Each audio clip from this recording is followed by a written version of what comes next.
Gracias, buenas noches, señoras y señores. Como cada domingo, su programa Política Exterior. Tenemos el grato placer de contar con la presencia del doctor Guido Gómez Mazara, abogado internacionalista, dirigente político y ciudadano de la República Dominicana y del mundo. Buenas noches, doctor Mazara. Gracias, un placer estar aquí de nuevo. Guido, los ciclos políticos, por alguna circunstancia muy particular,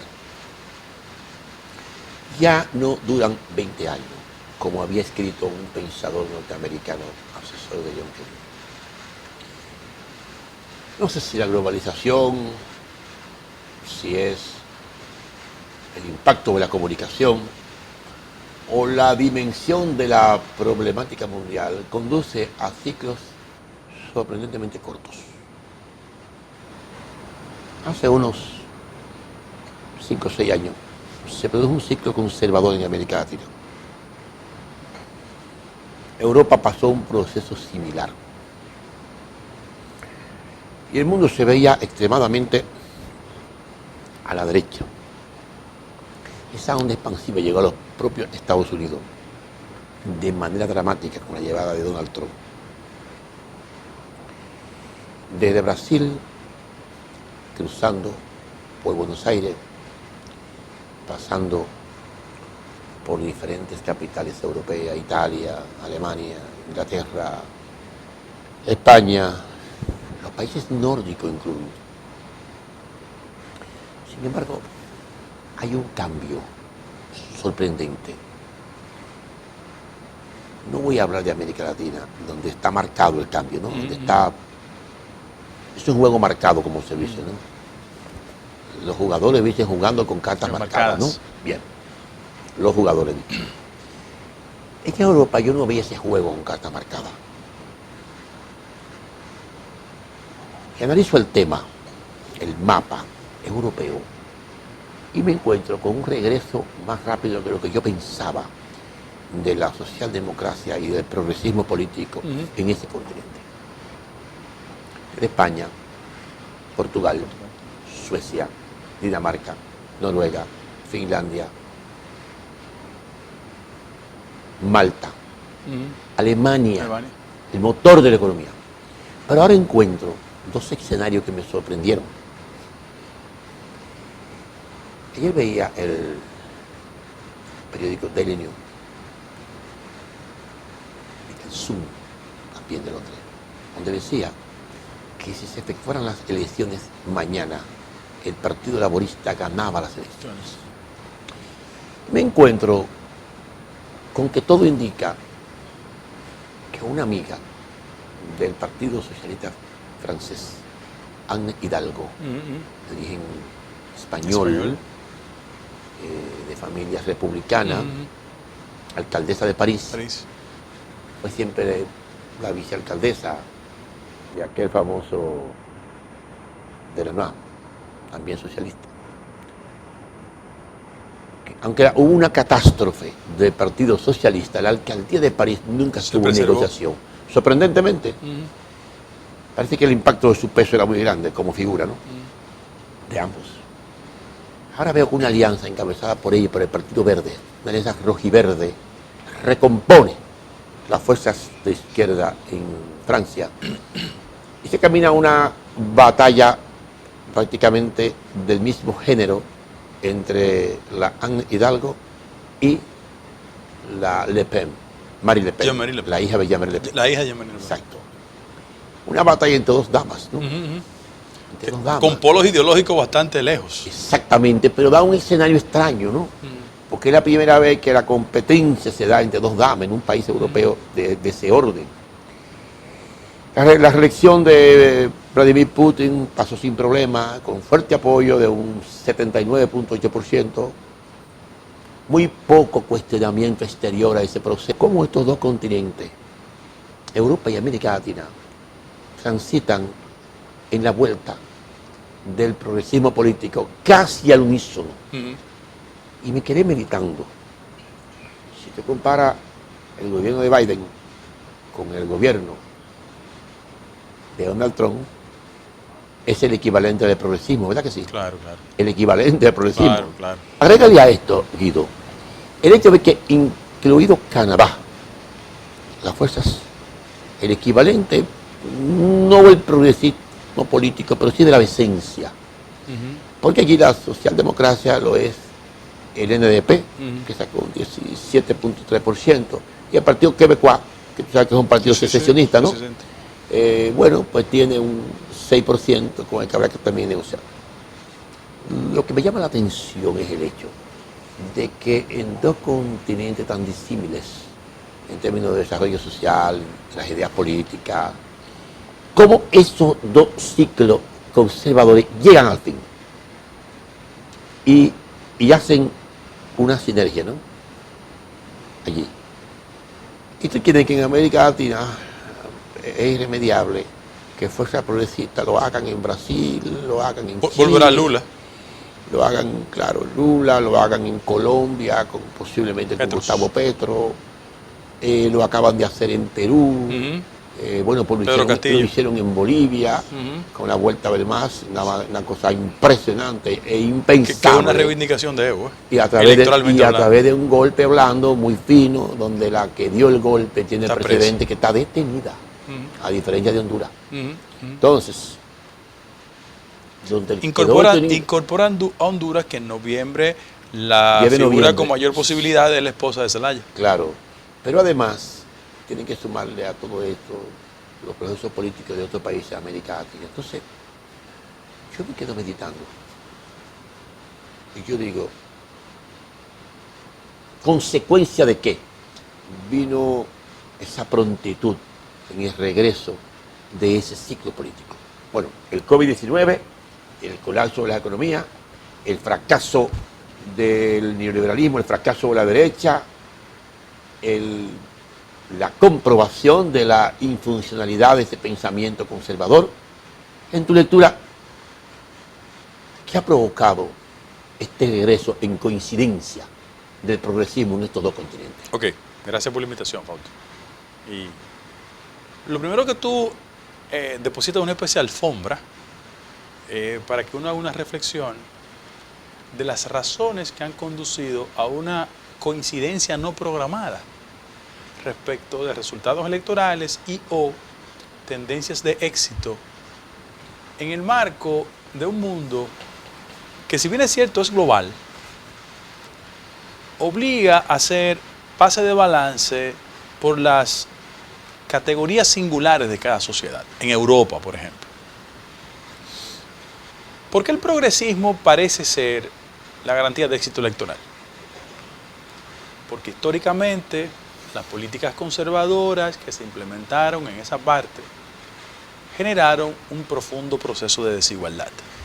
Fíjate que, contrario a otras épocas donde los factores ideológicos marcaban tendencias de carácter electoral, hay un componente que en el caso europeo tiene un impacto singular. En primer lugar, las políticas de desigualdad social, la profundización de niveles de pobreza impensable hace 20 o 30 años, y cuando todo el auge del pensamiento neoliberal presumía que llegaron para quedarse, los ciudadanos vieron que en el marco del crecimiento de sus economías respectivas, el proceso de desigualdad se profundizaba. La gente pensó en los últimos 15 o 20 años que el sentido de desigualdad y de pobreza en el marco de un crecimiento económico era un fenómeno propio de América Latina, por las características arrítmicas de las economías. Y Europa lo sintió bien antes del COVID. Pienso que el proceso del COVID lo que ha hecho es profundizar. Acelerarlo. Sin embargo, hay un fenómeno que yo quiero también anotar aquí.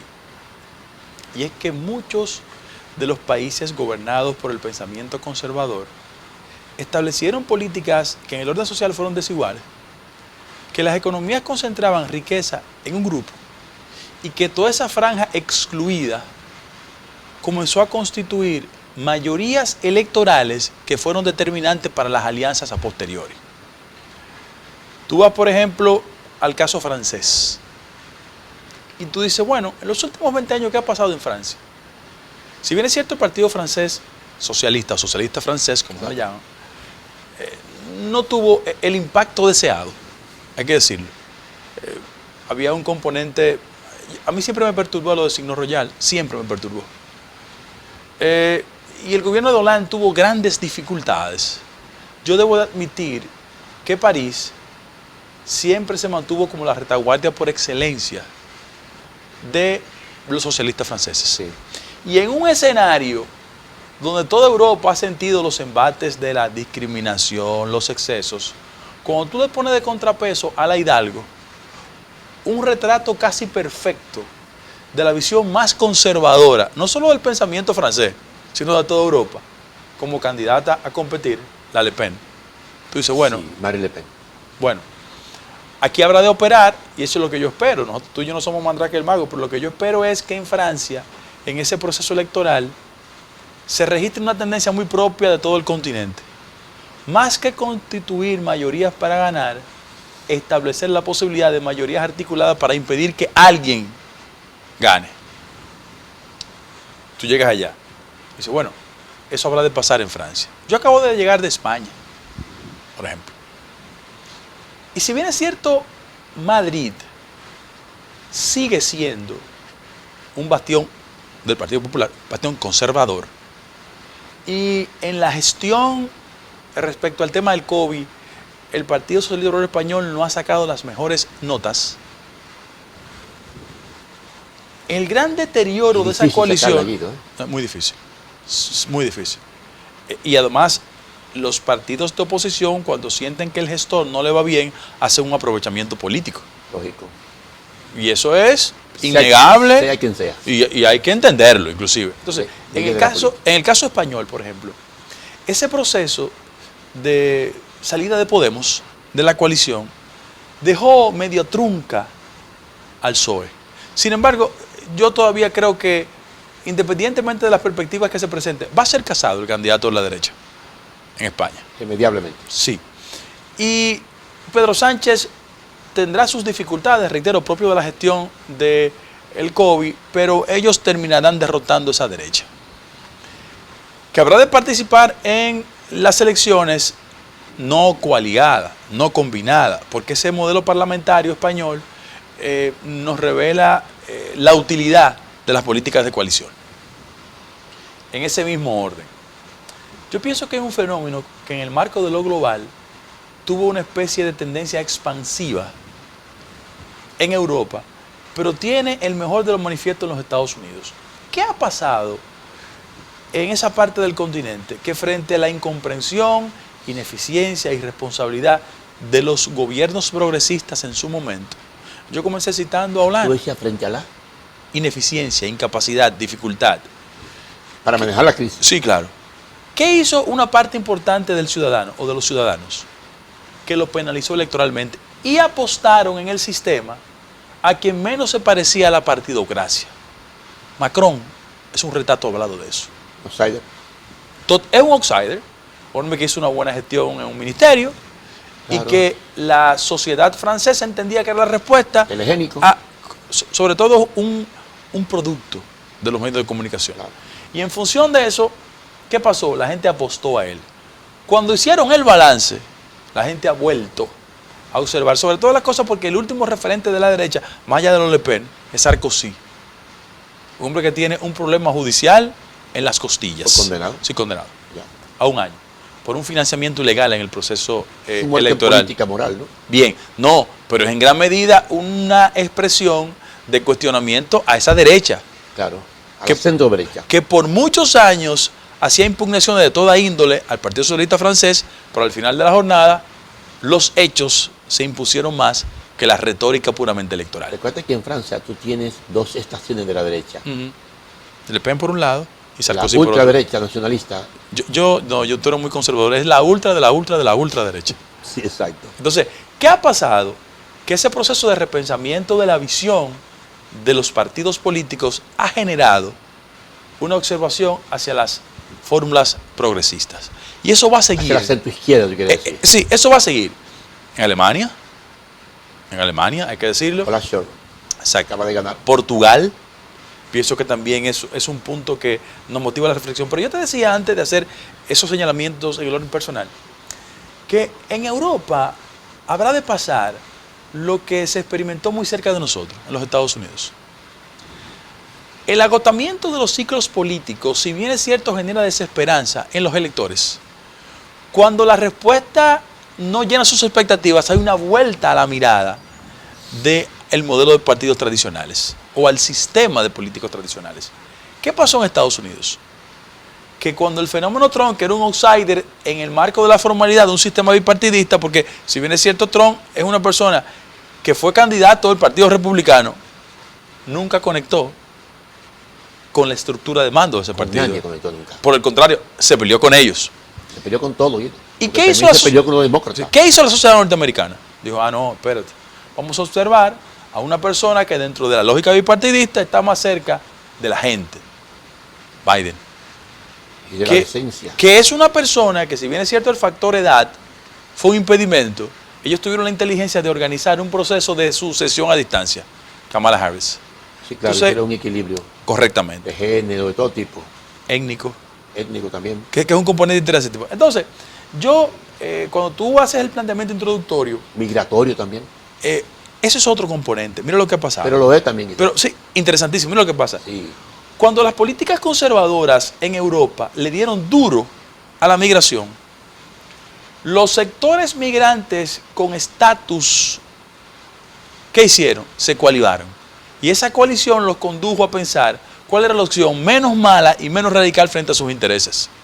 Porque cuando tú pones en balance, en el marco de una competencia inmediata en el futuro entre la Hidalgo y entre la Le Pen, los migrantes saben perfectamente quién está. Claro, claro. En una actitud de menos hostilidad hacia ellos.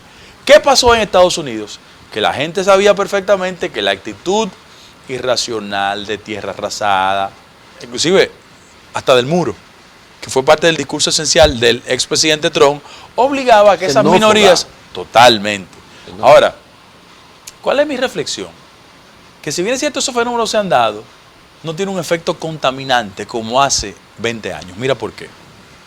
Hace 20 años, en esta parte del continente, y yo siempre lo programo como el punto de partida de todo, en Europa y en Estados Unidos, fue la incapacidad del deseo de los outsiders de establecerse como opciones alternativas que superaran al sistema tradicional. De la centro-brecha, ¿no? Sí, claro. De regreso a la centro-brecha. De regreso.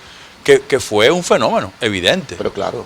Ahora, ¿qué se pasó? apoderaron de Sí, Europa. claro. Y yo pienso que muchos escenarios entendían que era una especie de muerte definitiva del progresismo. Era un cementerio de ideas. Mira, eso ahí pasó, y Fausto y yo estamos apostando no a la adivinanza, sino a acontecimientos, ¿cierto?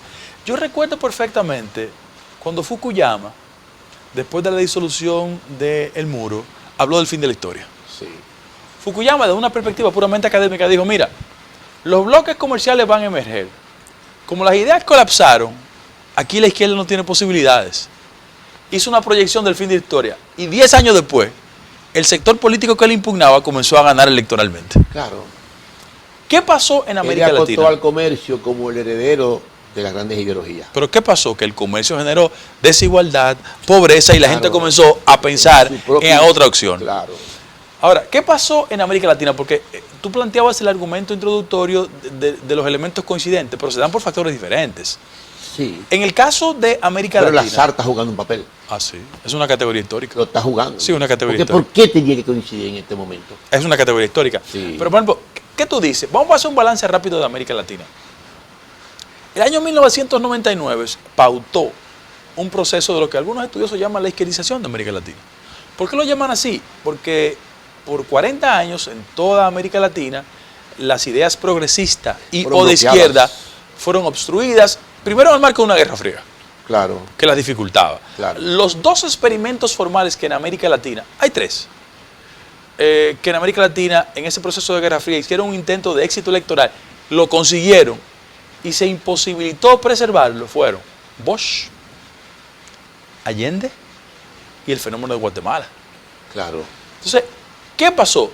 Hay una excepción en Grenada también, Maurice Bishop, Sí. que lo derrotaron. O sea, ahora, ¿qué pasó en ese proceso? Que yo lo quiero apuntalar.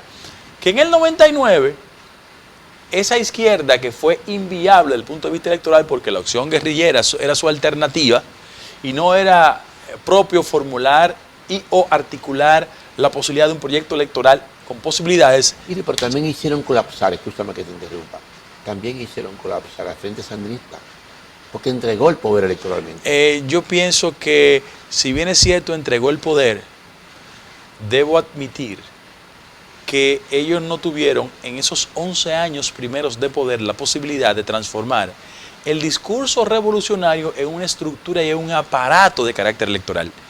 Y gana doña Violeta. Pero entregaron. Entregaron. No lo ha hecho nadie. Entregaron. La revolución con las armas y entregarla con entregaron. ¿Qué pasó después? Que el tiempo de oposición los condujo a ese instrumento casi mítico, en ese momento, casi mítico. Sí. Armaron un aparato de carácter electoral, haciendo coaliciones impensables. Sí, claro. Lo primero fue que el obispo Bravo, que era su enemigo histórico, establecieron una política de entendimiento. Sí, y el empresariado. Claro, ellos asimilaron ese proceso. Claro que sí. Eso llevaron a Carazo de vicepresidente. Hay que recordárselo a la gente. El hombre en cuya residencia vive Daniel y que era de los bienes incautados. Correctamente. Fue diputado conmigo en Guatemala y me lo contaba. En Parracén. Sí, lo digo Carazo. Entonces, ¿qué digo yo? Que en el año 1999 en Venezuela se experimenta un proceso a la inversa. Y frente al derrumbe de la partidocracia, el último esfuerzo se llamaba Salas Romer, eran sus apellidos. Era el candidato de una coalición de partidos políticos. ¿Y qué hace Chávez? Chávez gana el poder, se genera excedentes en el orden del petróleo, porque los precios del barril estaban muy altos. $140. Y a partir de ahí, él posibilita un proceso de financiamiento electoral y hay un cambio en todo el mapa. Y comienzo recordando. Ecuador, hay que recordárselo. Argentina, hay que recordárselo. Brasil. Bolivia, hay que recordárselo. Brasil, hay que recordárselo. Uruguay. Sí. Ahora, ¿qué pasó? El mismo Perú. Sí, claro. Hay que decirlo. Perú en el 17. Y déjame decirte una cosa. Hay que recordarlo con mucha habilidad. Que Alan García, consciente de que esa ola se lo podía llevar, instrumentalizó mucho ese proceso y la gente detuvo a Ollanta Humala en esa etapa porque Alan García, que era un monstruo político desde el punto de vista de su experiencia, jugó al miedo en Perú. Claro. Hizo una manipulación inteligente pero de la fue coyuntura. milimétrica, Muy cerrada, muy cerrada. Ahora, volvemos a ese proceso. ¿Qué aconteció? Que la concepción idílica y el éxito colapsó.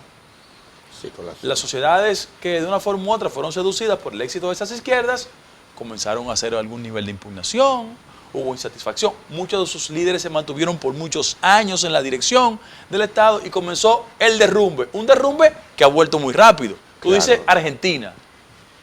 Bueno, es verdad que el kirchnerismo en algunos momentos no llenó las expectativas de la gente. Pero ¿cuál fue la respuesta? Macri. Pasó. 150 mil millones de dólares en 4 años. Pasó. Duró un periodo y lo derrotaron. Tiene problemas judiciales ahora mismo. Lo sé. De paso. Lo sé. Entonces, ¿qué hizo la gente en Argentina? Si bien es cierto, hubo un hastío. Miró a Macri y cuando le endosó su voluntad electoral, la gente terminó insatisfecha con él. Primer ejemplo. Segundo ejemplo. Tú hablaste de un concepto. Fue un golpe blando, ahorita. El caso de Bolivia. Claro. El MAS, que tiene una estructura electoral, hay que decirlo, se le da un golpe de Estado a Evo y ellos presumen que la salida de Evo iba a deteriorar la fortaleza electoral del MAS. Quedó intacto. Ese golpe de Estado, organizan elecciones, un rol trágico de la OEA allá,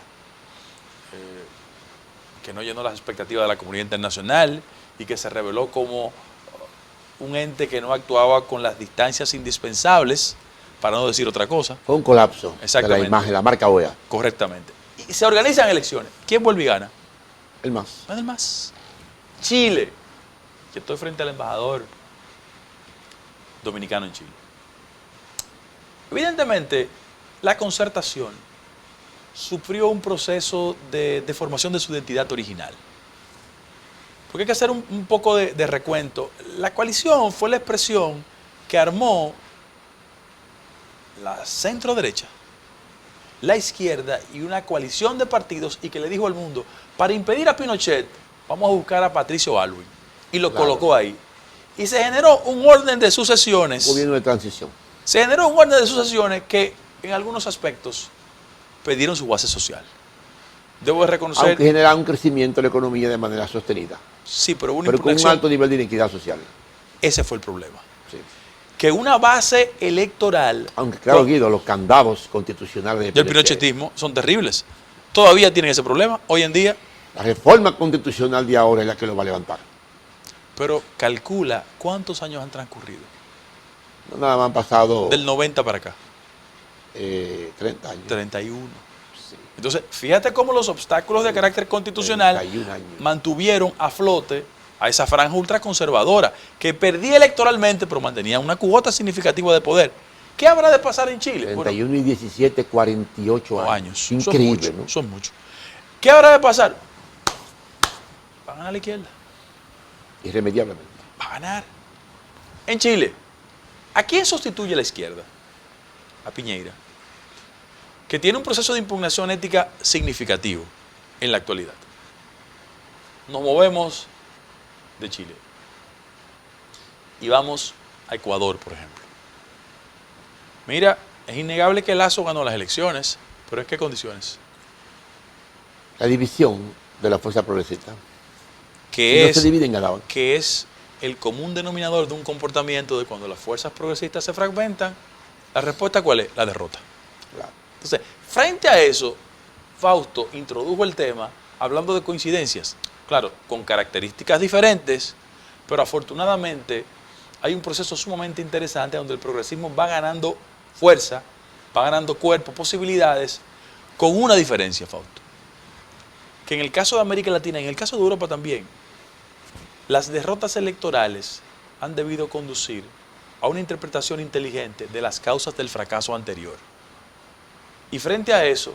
Dejan una lectura claramente. Sí, claro. Y frente a eso yo pienso que vamos bien. Yo te dije ahorita que no podíamos excluir el caso de Colombia. Mira por qué. En Colombia se expresó el punto más alto del conservadurismo con éxito electoral. El uribismo. No. Mientras América Latina transitaba hacia la izquierda en los últimos 25 años, Colombia se mantuvo como una legión conservadora. Con un hombre de... ¿Sabe por qué, verdad que sí? Claro. Con el temor al radicalismo de la Fuerza Armada Revolucionaria. Perfectamente. Lo contrapesaba, ¿no? Perfectamente. Y sobre todas las cosas... Se confundían los roles. Uribe impregnó de temor a la clase media bajo el hecho de que si él salía, llegaban fuerzas aliadas a la FARC. Y él levantó una banderita. Claro. Que le devolvió la tranquilidad a los ciudadanos respecto de acorralar a tal punto las FARC que la gente entendía que, y yo no estoy de acuerdo con ese concepto, poco importaba la conculcación de derechos humanos fundamentales, que lo importante es que la gente volviera a andar por tranquilidad por las calles de Colombia. Su país. Eso tuvo un costo.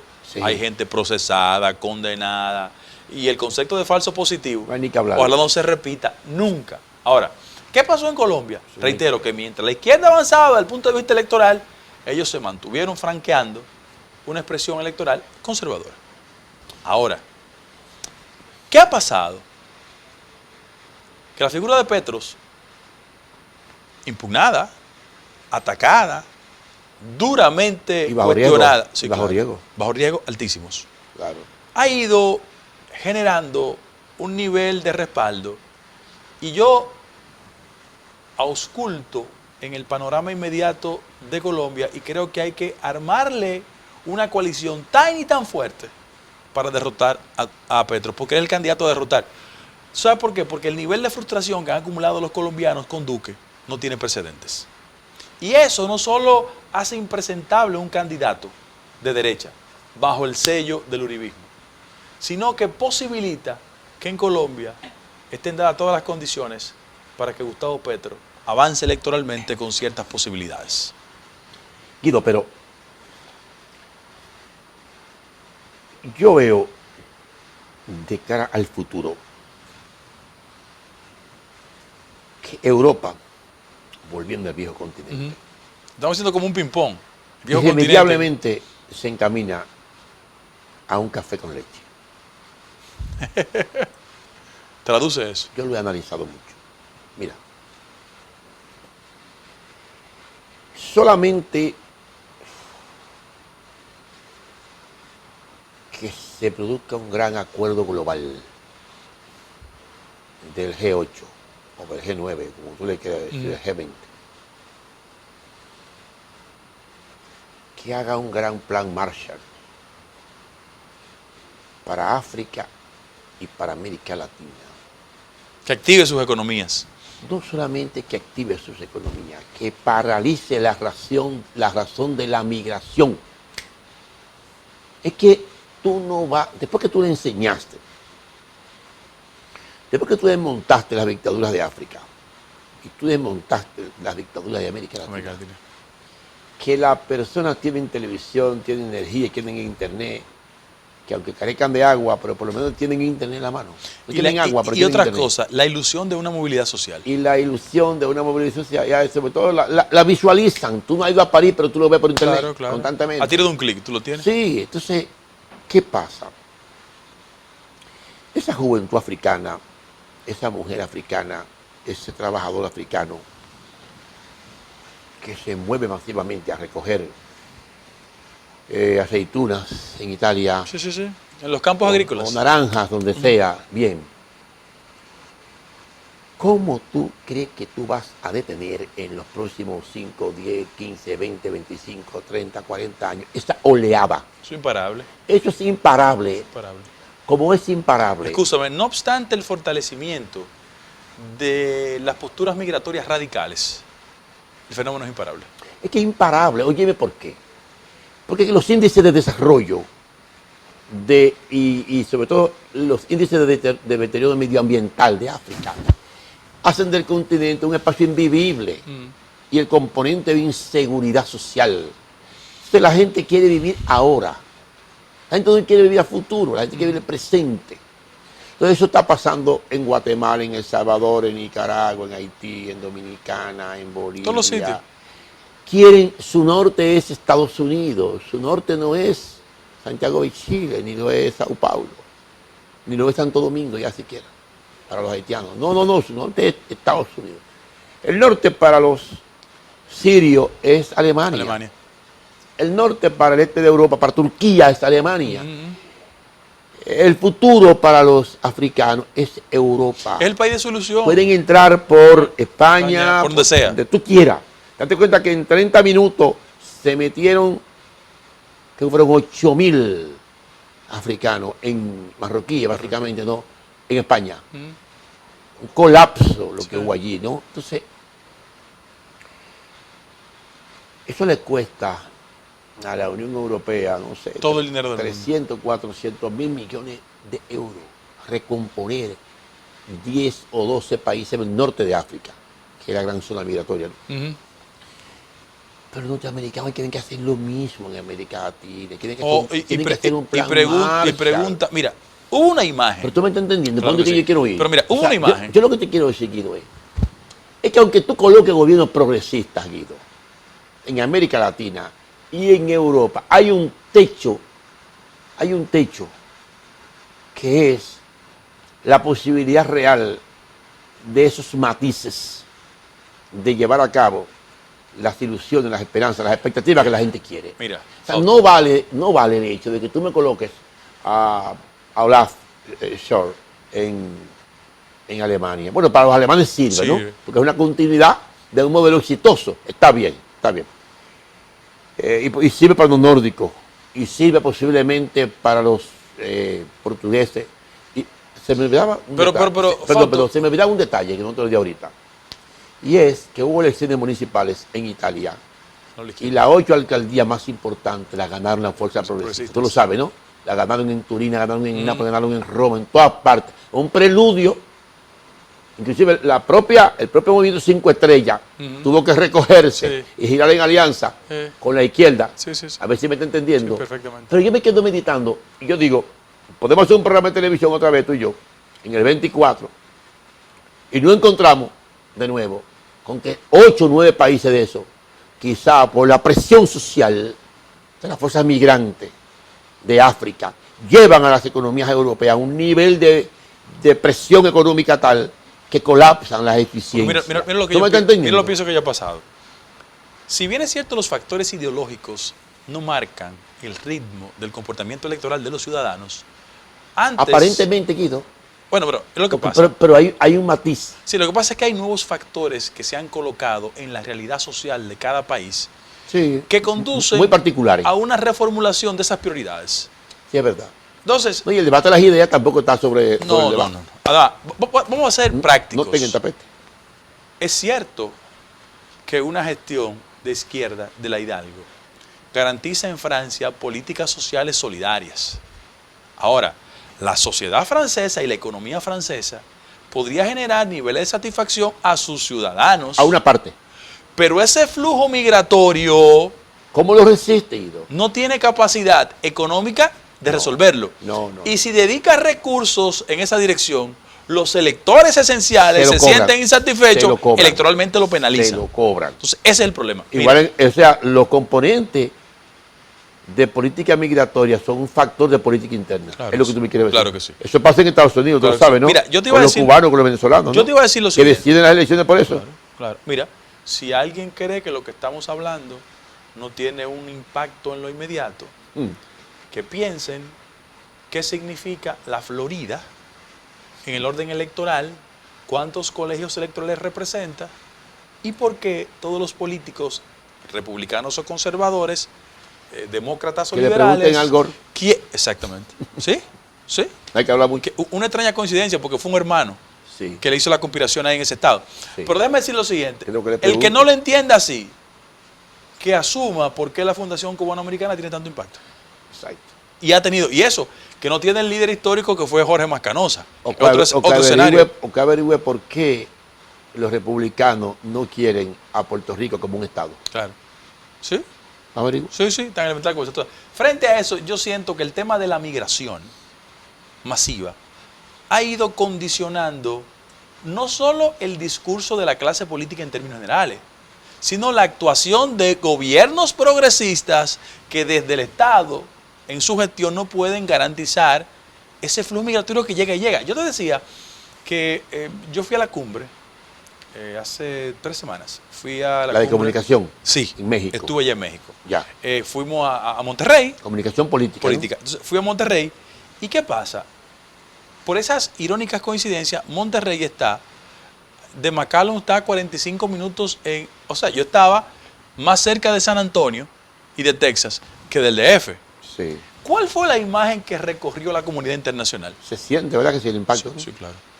Unos ciudadanos haitianos que interpretaron que aproximarse a la frontera de McAllen le abría la posibilidad de cruzar a territorio norteamericano. ¿Tú recuerdas lo que pasó? Oficiales de migración en caballo golpeándolo. Claro, lo vi. Y eso pasa en el marco, ¿tú sabes de quién? De un gobierno con sensibilidad por el tema migratorio, que inclusive ha apoderado a Kamala Harris. Fue una de sus banderas, Guido. Claro, que ha apoderado a Kamala Harris, no, y la garantía del voto mayoritario de esas minorías electorales que votaron por él. Por eso. Pero ¿y qué hace el presidente Biden? Lo maniató, ¿eh? Sí, claro. ¿Qué hace el presidente Biden? Dice, no, Kamala Harris que asuma toda la actitud y responsabilidad del tema migratorio. Ah, claro está. Sí, pero ella tiene la responsabilidad de preservar las fronteras norteamericanas. También, claro. Y desde su gestión de gobierno garantizar un trato con mayor nivel de sensibilidad que el anterior incumbente, Pero también con seguridad. pero garantizarle seguridad mínima a sus ciudadanos. Claro, no, y al Estado. Entonces, eso es lo que yo estoy diciendo. El ¿Tú progresismo... viste cómo se paga un costo? Sí, claro. Ahí mismo. Sí.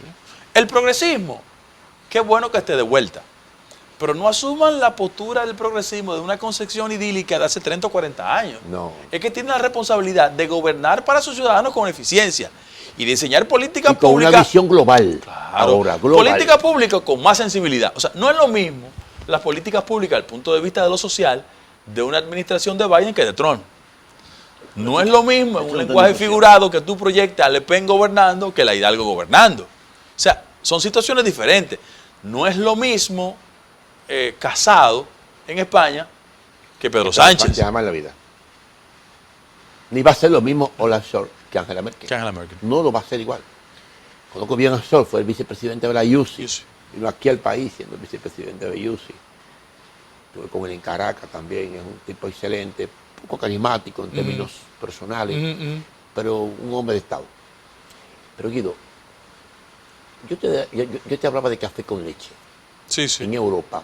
Porque Pensé mucho en Pencho Fernando. no, mira qué es lo que pasa, Guido, es que ese roce, esa presencia masiva, no hay muro de contención, no hay marina británica, no hay marina alemana, no hay fuerza que detenga un continente en crecimiento poblacional desesperado por cruzar por Marruecos o por cruzar por, Yo Melilla también. por México. Sí. Es que tú no puedes contener 2 millones de personas ahí plantados bajo el costo de matar 60 o 80, y como sale de caro aquello políticamente. Ahora que ¿no? tú hablas de estadísticas, déjame darte un dato elemental. Adriano Espaillat acaba de hacer un estudio, te lo voy a hacer llegar, Sí, donde oficializa por primera vez la cantidad de dominicanos en los Estados Unidos. no me digas. 2.022.000 dominicanos Dos en millones. Estados Unidos. Es una cosa de loco.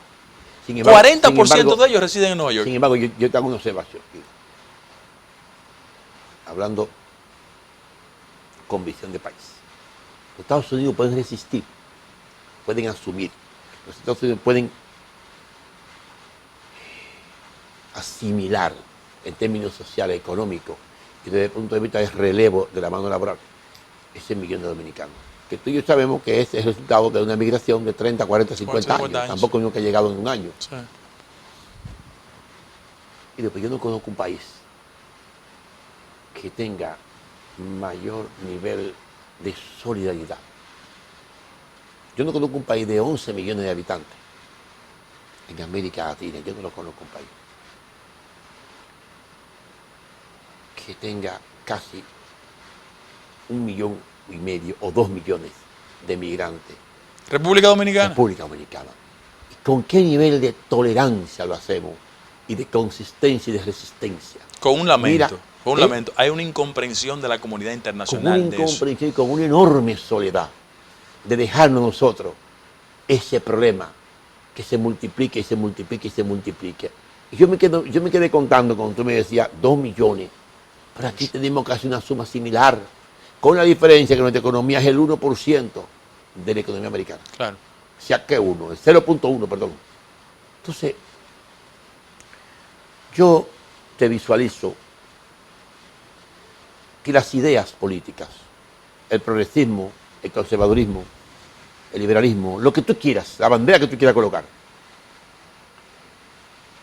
no van a tener futuro. Con la bomba de tiempo del factor migratorio. En Europa, ni en Estados Unidos, con la bomba irremediable de la avanzada migratoria, solo con la condición de que se lleven a cabo 2 grandes planes Marshall. Óyeme, ¿por qué? ¿Tú tienes el problema en China? No lo tienes. ¿Te diste cuenta? Te voy a hacer la segunda pregunta. ¿Tú tienes ese problema en Rusia? No lo tienes. Son ventajas y que de China y Rusia. Respecto de nosotros. No, y de Europa. De Europa. Y de Estados Unidos. Como digo, en esta competitividad, Sí, claro. porque tú y yo sabemos que viene un reordenamiento de potencia a nivel mundial. Tú y yo sabemos que ya se acabó el mundo unipolar. Claro. Viene un mundo de un mando compartido. Sí, múltiple. No multipolar. Entonces, en ese mundo, quien esté en mejores condiciones de competir en términos de paz social, de armonía, ¿verdad que sí? Va a salir triunfando. Y el Entonces, caso europeo como Estados Unidos está en desventaja. entonces tú sabes que Estados Unidos decidió soltar a Europa a su camino en términos de seguridad. Tú lo sabes, ¿no? ¿Verdad que sí? Ahí propone Macron por hacer un ejército europeo ya, para no depender de la OTAN sencillamente. Ellos acaban de fracasar en Afganistán, tú lo viste, ¿no? Acaban de fracasar como OTAN. No fracasaron como Estados Unidos, fue como OTAN que fracasaron. Entonces yo te pregunto, a menos que no se produzca un gran plan Marshall en América Latina, un gran plan Marshall, y un gran plan Marshall para Europa, para África, perdón. Tú no vas a contener Las olas ese migratorias. café con leche en Europa. Es que se te va a colar. Por cualquier vía. ¿Tú sabías que en el 2050 los latinos ya van a tener un 50% en Estados Unidos? Tú lo sabes, ¿no? Está calculado, medido. Eso es una perturbación desde el punto de vista electoral. Tú lo sabes, ¿no? Que habrá de obligar a la formulación de políticas migratorias mucho más radicales. Sí, pero eso es irremediable. Porque si tú no haces un plan Marshall, como lo hizo Kennedy, de 35.000 millones de dólares en 1961, que era mucho dinero en ese momento. Eran 300.000 millones de dólares. Porque tú comprabas un carro en 1961 con $3.000. Ese carro hoy te cuesta, ¿cuánto? $50.000. Entonces es sencillo. Entonces, no vale el impacto de la presencia de esa ideología si no hay en los grandes polos de desarrollo económico, como lo son la Unión Europea, los Estados Unidos. Bueno, Inglaterra salió de la Unión Europea, está bien, pero sigue siendo una gran potencia Inglaterra. No tiene tanto ese problema, porque tú sabes que es una isla, ¿no? Su salida de la Unión Europea va a tener consecuencias electorales internas. Lo sabemos, porque yo un costo económico y social. Claro. Pero yo te pregunto, estamos en la recta final de este programa, estamos conversando con el doctor Guido Gómez Mazara.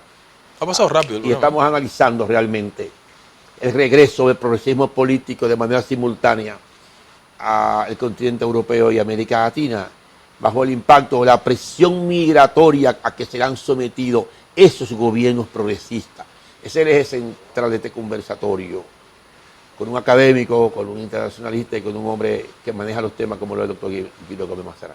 Guido, ¿piensas tú que estará la clase política, cuando te digo la clase política te hablo de Alemania, Rusia, China, Estados Unidos,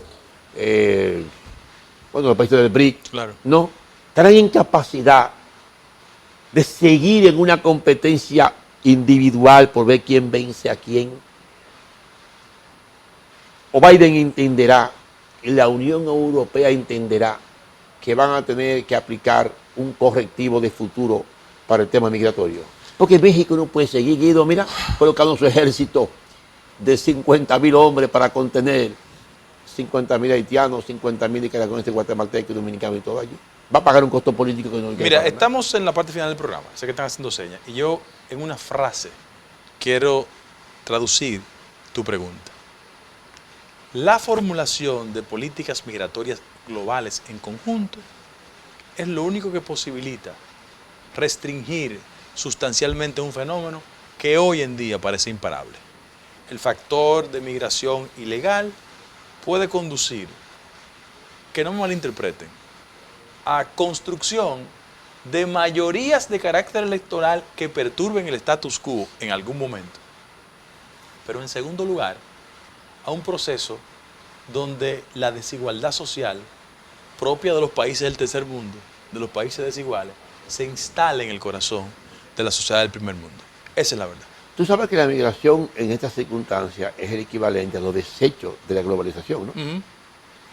También modelo económico y social. Tú no encuentras una gran migración nórdica, ni alemana, ni inglesa, ni francesa. Entonces, vamos a estar claros.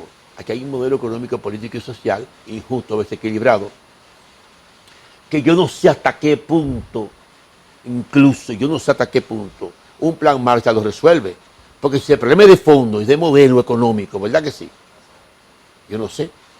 Yo no sé si serán suficientes 300.000 millones de dólares para Centroamérica, el Caribe y América Latina, si eso le pone fin, o si eso paraliza por un tiempo. Si el dinero no va coordinado y combinado con políticas migratorias y de transparentes, social, efectivas, tendentes a reducir la brecha social y la desigualdad, se queda en el camino. ¿Qué pasó con la Alianza para el Progreso? Claro. Señores, hemos conversado con el doctor Guido Gómez Mazara. Le prometemos un próximo programa para analizar, para visualizar el impacto de las migraciones sociales en América Latina y en Europa de cara al futuro de los gobiernos de izquierda o de los gobiernos progresistas. Muchas gracias, será hasta el próximo domingo.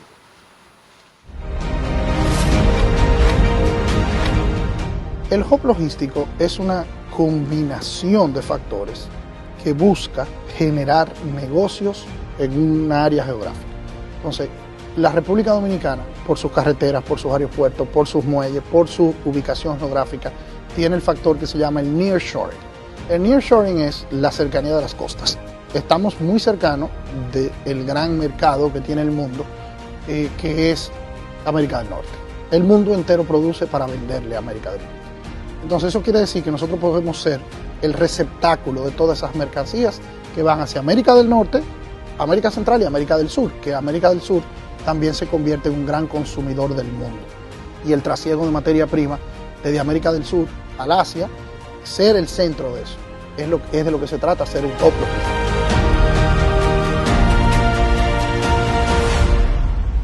Sabor a casa y a mis recuerdos, a tradiciones y colores de mi pueblo, el mismo aroma de todo el tiempo, el sabor que inspira y a mí me enamora. El sabor de mi pueblo ese que siempre llevo dentro junto a todos mis recuerdos, porque la buena amistad sabe a café. El aroma que inspira, el sabor de todo un pueblo que despierta con aroma, que inspira y enamora. El sabor de todo un pueblo que despierta con aroma, que inspira y enamora como el mejor café. Café Santo Domingo, sabor que empieza en el aroma. Tu café de siempre.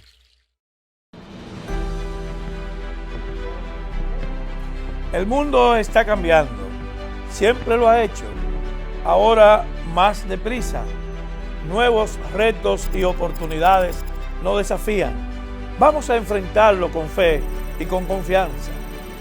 Por eso el Infotep está convocando a su primera consulta nacional sobre el futuro de la formación técnico-profesional en la República Dominicana.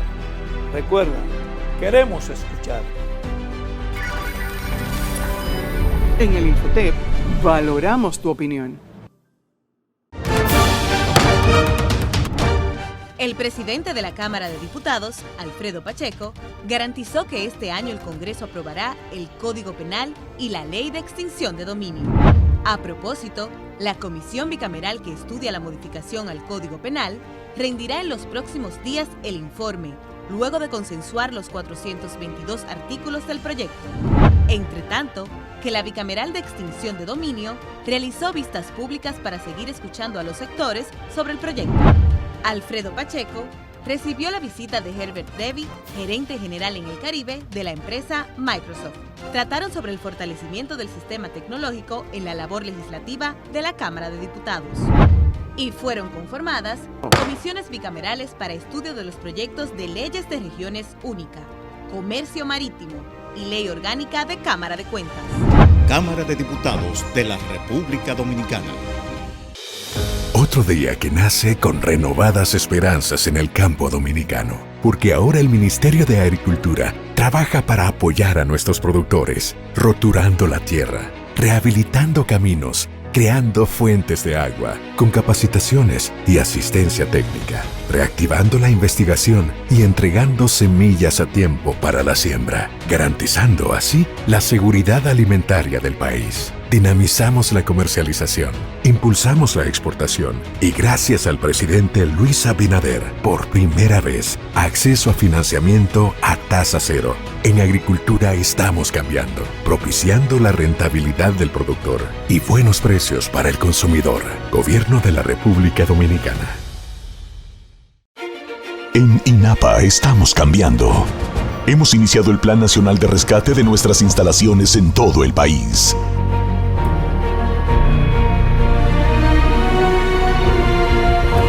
Cambiando años de abandono por una nueva visión de trabajo y eficiencia. Saliendo tempranito, 5 de la mañana, hacia la provincia de Elías Piña, dando continuidad a nuestro plan de recuperación de todas las instalaciones del INAPA.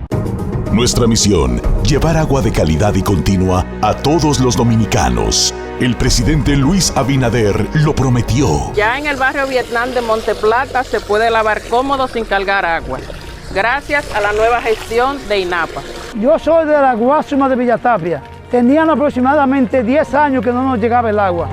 La nueva INAPA, gerencia que hará la diferencia. Gobierno de la República Dominicana.